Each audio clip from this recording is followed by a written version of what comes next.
Assalamualaikum warahmatullahi wabarakatuh. Perkenalkan, nama saya Ahmad Reza Faiz Ilham dengan NIM akhir 80. Di sini saya akan menyampaikan materi yang berjudul evolusi. Topik pembahasan pertama yaitu pengertian evolusi, teori evolusi, petunjuk dan bukti-bukti evolusi, mekanisme evolusi.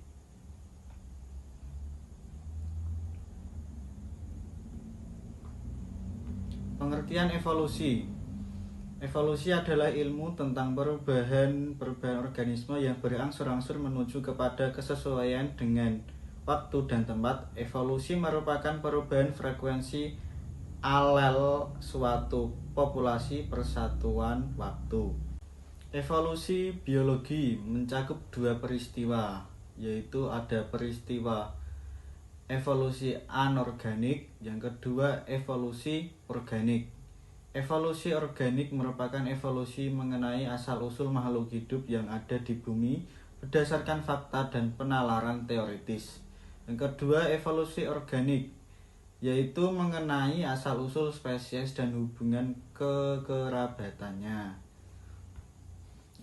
Teori evolusi. Yang pertama, teori kreasionisme merupakan teori tentang penciptaan yang terjadi dalam sekali waktu kehidupan sekaligus lengkap, kemudian selesai dan tak ada lagi evolusi atau perubahan. Teori katasopisme merupakan paham keanekaragaman makhluk hidup dihasilkan oleh nenek moyang yang umum dan muncul atau punahnya makhluk hidup disebabkan oleh bencana alam. Teori evolusi. Yang ketiga, teori gradualisme merupakan teori menyatakan bahwa evolusi berasal dari perubahan geologisme yang perlahan-lahan tetapi pasti.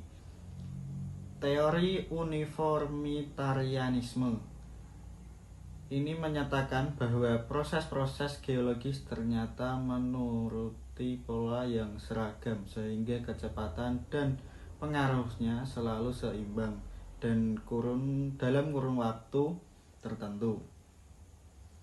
Bukti-bukti evolusi. Yang pertama, bukti biogeografi menyebutkan bahwa penyebaran geografis dapat menyebabkan terjadinya variasi individu.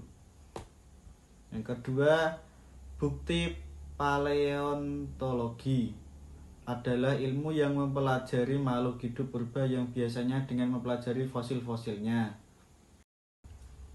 Yang ketiga, bukti anatomi perbandingan.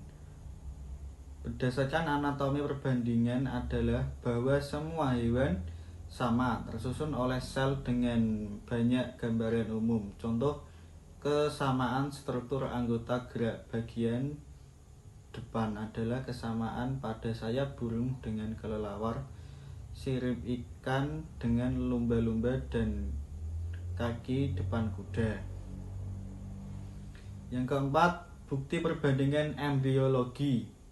Pada akhir abad ke-19, seorang ahli biologi evolusionisme Ernest Haeckel mengemukakan teori rekapitulasi. Teori menyatakan bahwa embrio mengulangi proses evolusi yang telah dialami nenek moyangnya. Kelima, bukti molekuler. Di samping kesamaan yang ditemukan pada struktur-struktur anatomi, para ahli biokimia juga menemukan banyak kesamaan pada tingkatan molekuler. Kenyataannya, semua organisme hidup memiliki materi genetik atau DNA yang hampir sama, menggunakan kode-kode genetik yang sama dan memiliki molekul berenergi tinggi atau ATP. Yang selanjutnya ada mekanisme evolusi. Yang pertama, seleksi alam, yaitu makhluk hidup yang mampu beradaptasi akan mampu bertahan hidup.